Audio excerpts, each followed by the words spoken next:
सह्याद्रीच्या दऱ्याखोऱ्यातून आणि महाराष्ट्राच्या घराघरांतून आज एकच सूर उमटतोय, तो म्हणजे नववर्षाचा. नमस्कार.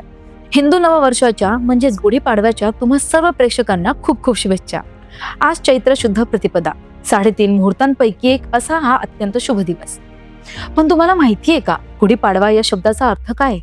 गुढी म्हणजे विजयाचे प्रतीक असणारा ध्वज, आणि पाडवा हा शब्द आला आहे प्रतिपदा या संस्कृत शब्दावरून, ज्याचा अर्थ आहे महिन्याचा पहिला दिवस. आजच्या दिवशी आपण केवळ काठी उभारत नाही, तर आपण आपल्या घरात विजय आणि समृद्धीचं स्वागत करत असतो. या सणामागे अनेक रंजक प्रेरणादायी कथा दडलेल्या आहेत.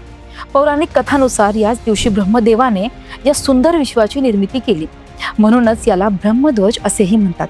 तसेच शालिवाहन राजाने शंकांवर विजय मिळवला, त्या ऐतिहासिक विजयाची आठवण म्हणूनही हा दिवस साजरा होतो. आणि सर्वात महत्त्वाचं म्हणजे प्रभू रामचंद्रांनी जेव्हा रावणाचा वध केला आणि 14 वर्षांचा वनवास संपवून अयोध्येत पाऊल ठेवलं, तेव्हा अयोध्येतील जनतेने आनंदाने विजयाची गुढी उभारली होती. आपल्या संस्कृतीत प्रत्येक गोष्टीमागे विज्ञान दडलेलं आहे. गुढीची रचना पहा. उंच बांबूची काठी, त्याला बांधलेले भरजरी रेशमी वस्त्र, कडुलिंबाची डहाळी, फुलांचा हार आणि वर उलटा ठेवलेला तांब्याचा कलश. विशेषतः आजच्या दिवशी कडुलिंबाची पाने, ओवा आणि गुळ याचं मिश्रण खाल्लं जातं.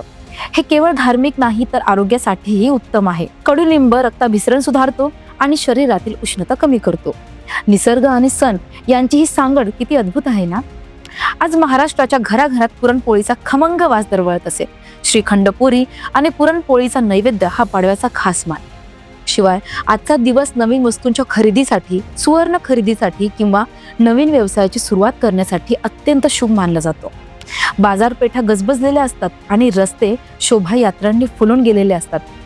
पारंपरिक नऊवारी साड्या, फेटे आणि ढोल ताशांच्या गजरात आजचा महाराष्ट्र न्हाऊन निघतो. येथे एक गोष्ट लक्षात घेण्यासारखी आहे. आपल्याकडे वर्षात 2दा पाडवा येतो.